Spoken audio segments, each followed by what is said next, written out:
What's up, everybody? This is David, the sports and gamer nerd, coming at you on Monday, the day before the game with the Cowboys. Got my Ravens Lamar Jackson shirt on. I just want to represent a little bit today. So today we want to talk about something that it's pretty interesting history, actually. The history between the Baltimore Ravens and the Dallas Cowboys, and also Dez Bryant. So this tale goes back actually 10 years. So let's start back in 2010. So it's the spring of 2010. The Ravens just came off of a season again, smack dab in the middle of the Joe Flacco era, in that 5-year stretch that we made the playoffs every single year. So, smack dab in the middle of that era, 2010, we came at everybody with a pretty good team, but one position lacked after that 09 season, and that position was wide receiver. It was a glaring hole. Everything else was pretty good. Flacco was pretty good, could make every throw. The only real receiver we had was Derek Mason at the time. And so Ozzie did a pretty big trade for us. Ozzie Newsome went ahead and traded a third-round pick and a fifth-round pick to the Arizona Cardinals to acquire, in my opinion, the greatest wide receiver in Ravens history, Anquan Bolden. Once we got Bolden, it seemed like everything could turn around. We re-signed Mason. We also signed T.J. Houshmandzadeh and also Dante Stallworth that year. So fast forward like a month later, from March to April, and we got the NFL draft, right? So in the NFL draft, we had veteran and older receivers, but we needed young, up-and-coming receivers who could grow with Joe Flacco. So that year it was Dez Bryant, Demaryius Thomas, and some other receivers coming out of the draft. But Dez Bryant was like the consensus, number one, right? One second, let me fix my chair here. Consensus number one. Sorry about that. Dez Bryant was the consensus number one. He was actually the second receiver taken, but here's the way it happened. The New England Patriots, who was one of our biggest rivals at that time, when they were on the clock, they actually traded their pick with the Dallas Cowboys, one pick ahead of us, and traded that pick. And then, of course, Dallas Cowboys came up, and they took Dez Bryant. I believe it was the 24th pick in the draft. Let me just check my notes. Yeah, 24th pick in 2010, first round. Ravens picked at 25. It was a sad, sad day because we could have had Dez Bryant back in 2010 along with Anquan Bolden. And who knows what that combination could have done alongside Derek Mason and the rest of those guys. So there you have it. That's what happened with that part of it. Cowboys drafted Dez Bryant.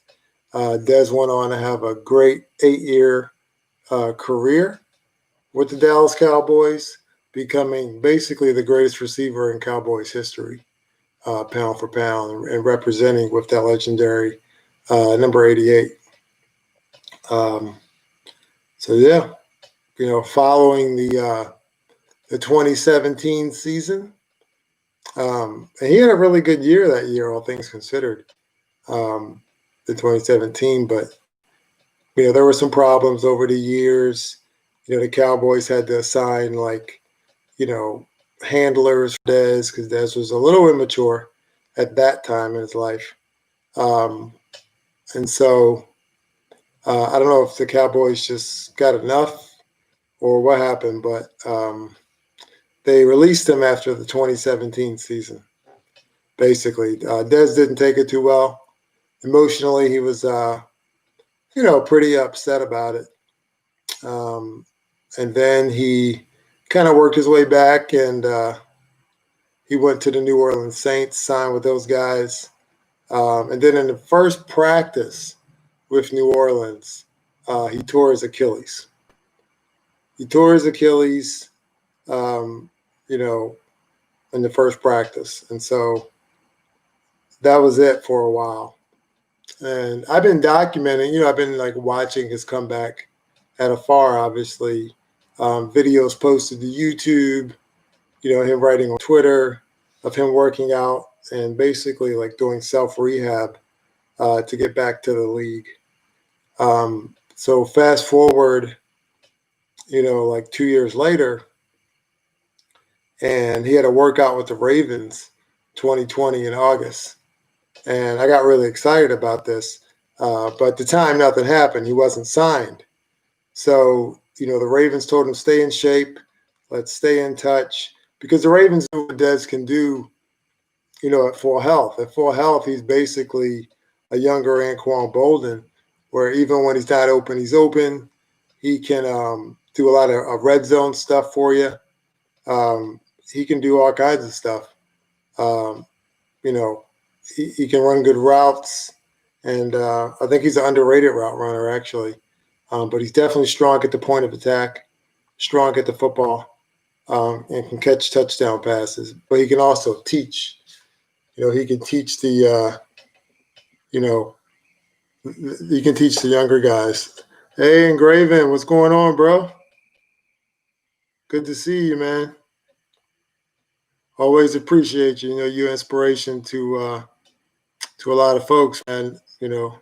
All I would say, like most who do this Ravens contribution thing. We admire you, man. So keep up the great work, man. Stay blessed. Definitely got to get him involved for sure, and that's where we're going with this. So he worked out with the Ravens in August, stayed in shape, and then here, once the season started, the Ravens got a chance to evaluate what they had at receiver.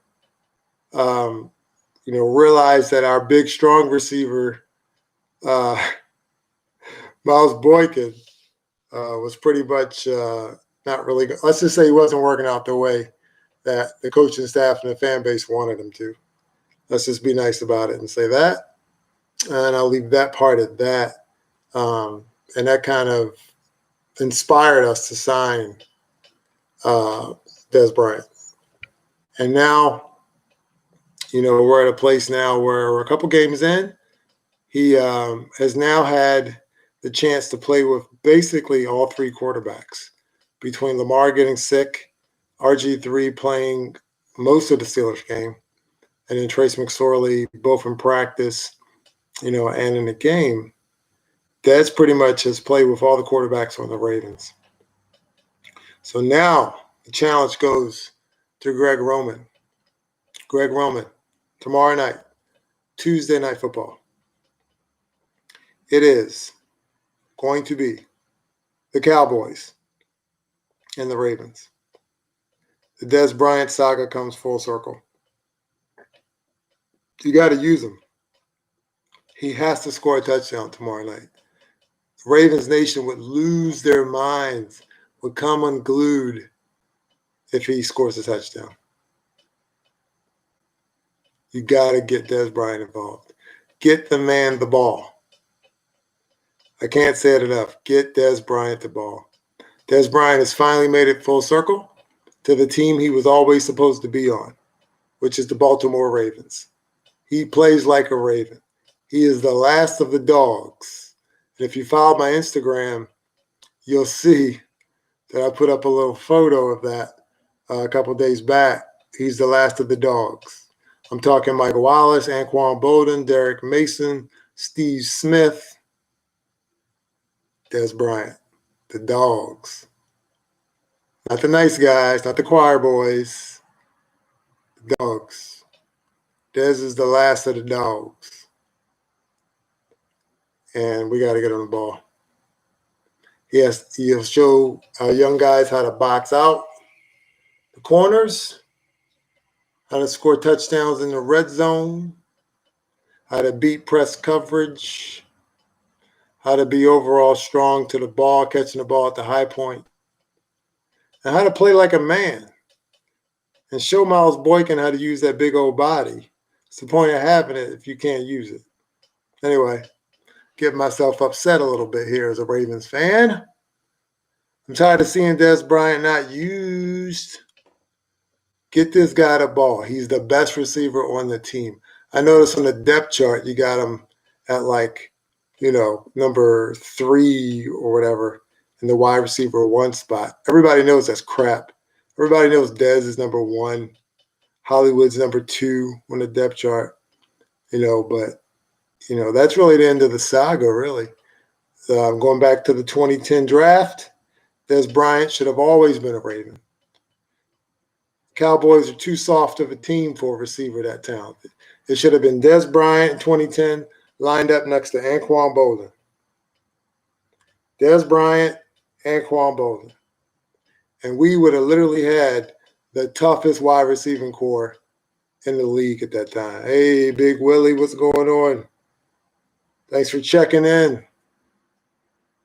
And Engraven, we got Big Willie. Who else we got in here? It says we got 3 people. Keeping it lean. And thanks to Engraven, we keeping it clean. Oh, man, I love you guys, man. Growing this channel has been awesome. And, we still got hope, guys. We still got hope as Ravens fans. Just like Obama always said, we got hope. And that hope comes in the form of the record of 11-5. And I truly believe we start down that road of a winning streak tomorrow. And tomorrow is I would say the conclusion of the Dez Bryant saga between the Ravens and the Cowboys. We come full circle. Randy Moss got his revenge against the Cowboys for not drafting him. We all remember how that worked out. He beat the Cowboys up a lot over his career. And now Dez Bryant gets to do the same thing. By the way, real quick, off topic, sort of. Ravens Shop, nflshop.com. When are we releasing the black Dez Bryant jersey? I keep going on there. All I see is purple. Myself, speaking for myself and the rest of the Ravens fans, especially the diehard Ravens fans, purple is nice. White's okay. But we want the black Dez Bryant jersey. And I think I speak for a lot of people when I say, if you guys put up that black Dez Bryant jersey, it'll sell out. Especially if the guy can score a touchdown tomorrow night. But, keep us posted on that, because that's ridiculous. We need that black jersey, baby, to go into the collection. But anyway, back to the saga. Revenge on Jerry Jones. Revenge on everybody. I know Dez said all the right stuff, but the guy's super competitive. He's a dog. And most importantly, after 10 years, finally, he's a Baltimore Raven. He's a Baltimore Raven. And it's time for 11-5. It's time for 11-5. And we will get it. We will get it. Let's believe collectively, guys. We will get that 11-5. Oh, yeah, Big Willie. He can't hide it. We all know. He's too competitive. He's too competitive. And I've watched online his comeback. I've watched his videos. I've watched his Instagram. He's one of my favorite players. I'm proud of him. I'd love to, just keep supporting him and keep seeing him, play through and get signed, really. I would love to see him get an extended contract, with the Ravens after this year, get his finances back in order, and have that full, life comeback, Hey, Tanjay. Thanks for joining. Live stream, appreciate it. If you haven't already, go ahead and click the like button and subscribe to the channel. We're definitely working our way to 300 subscribers and just trying to grow this thing as big as we can. But yeah, getting back to Dez Bryant, I hope he signs with the Ravens after this season. And, guys, when you think about, let's play GM here for a second. When you think about the future of the Ravens from a contractual standpoint at the wide receiver position, you can say, I appreciate that, Engraving. Appreciate that, bro. Yeah, man, trying to be consistent, consistent with my channel. I want my guys on my team to be consistent. I want the Ravens to be consistent. I want Dez Bryant to be consistent, man. Get this guy a contract. I think when we play GM and we think about, the next year receiving core, we can safely say that probably Willie Snead will be gone. We can also say, and that's just because it's the last year of his contract right now. We could also say that Chris Moore is probably going to be gone. And that's evident by him just not playing. I mean, the fact that he's active now is more of a function of who's, healthy and who's not. And also, not so much the wide receiving core, but I think it's more of his special teams play. Because we have a couple of special teams guys who are out with COVID. So I think Chris Moore kind of covers that more so. But when you think about our core, next year we could easily see Snead gone, easily see Chris Moore gone. I would say we re-sign Dez, and then that will put Miles Boykin kind of on the bubble. I'd say he'd be on the bubble as our sort of big body receiver.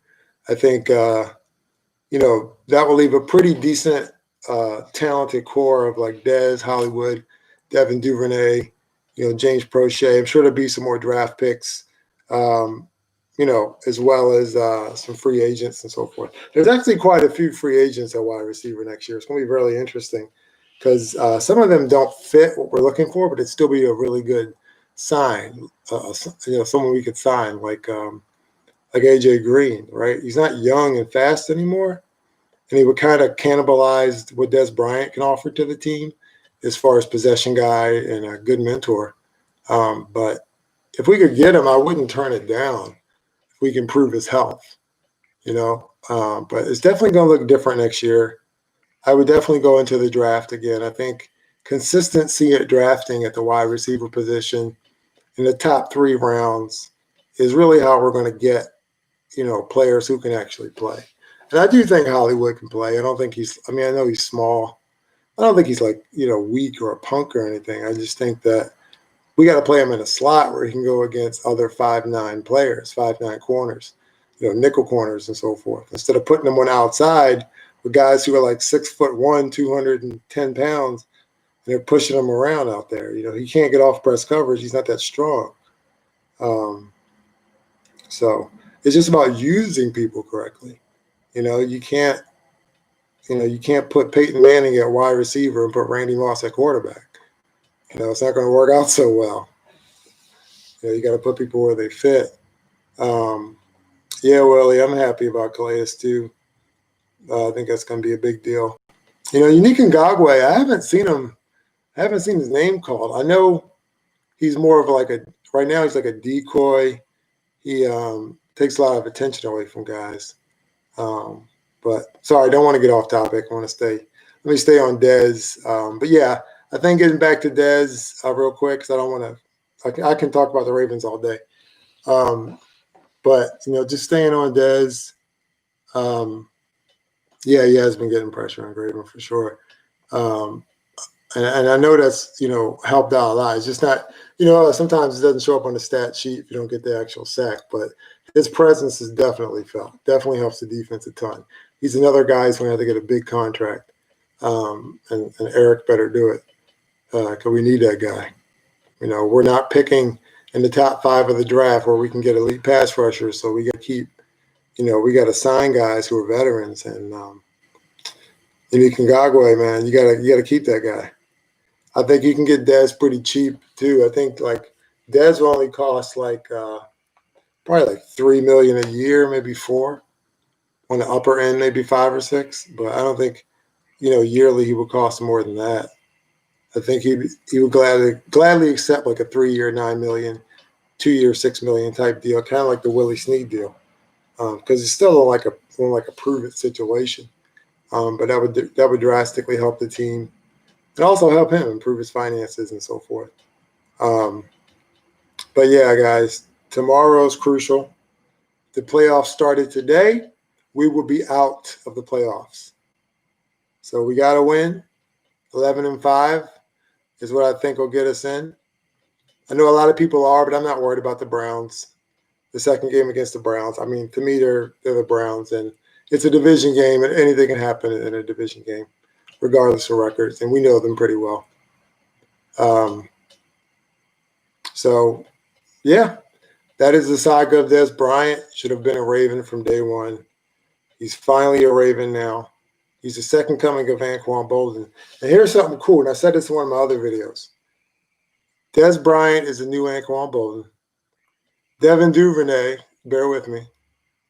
Don't get mad, guys. Please, just, let's have some fun. Devin Duvernay is the new Steve Smith. James Prochet, because of his route running and catching ability, is the new Derek Mason. And Hollywood is the shorter, faster, I think it's a shorter, faster version of Torrey Smith. So that's our receiving core. Talent-wise, that's who we have. And if we utilize everybody correctly, Dez Bryant in the end zone, do more crossing routes like we all talk about. Are you listening, Gregory? Gregory Roman, are you listening? Okay. Crossing routes. Okay. Crossing routes. Okay. Slant patterns. Red zone. Throw it to Dez. All right. Wide receiver screens. Devin Duvernay. Get the ball in his hands. He used to be a running back. James Prochet. The Derek Mason comeback route. Everybody remembers the Derek Mason comeback route. He ran that route like 80% of the time, and people still couldn't stop it. Send Hollywood deep. Let's get those Torrey Smith pass interference calls. All right? That's how you utilize your receivers. That's all I'm going to leave you with. That's it, Greg. We know this personnel. You know what to do. So, yeah, tomorrow's the end of the saga, and we're going to get it done, guys. I'm going to put it in the chat. Got to speak it into existence. 11-5. All right. So this is David, the Sports and Gamer Nerd. Please like and subscribe. And I hope you guys enjoyed that interview I did with Malik Scott from the College of Holy Cross. That boy's a beast. It's a 4-year starter. All right. Check that out if you haven't seen it. A lot of good information in there, especially for people going through the recruiting process. Try to make sure that I bring information you guys need. All right. Until next time, I love you guys. And remember, wash your hands with soap and hot water. Okay. And wear your masks. All right. Stay safe. Stay clean. Always go Ravens and go Dez. Let's throw up the X, guys. Until next time, peace.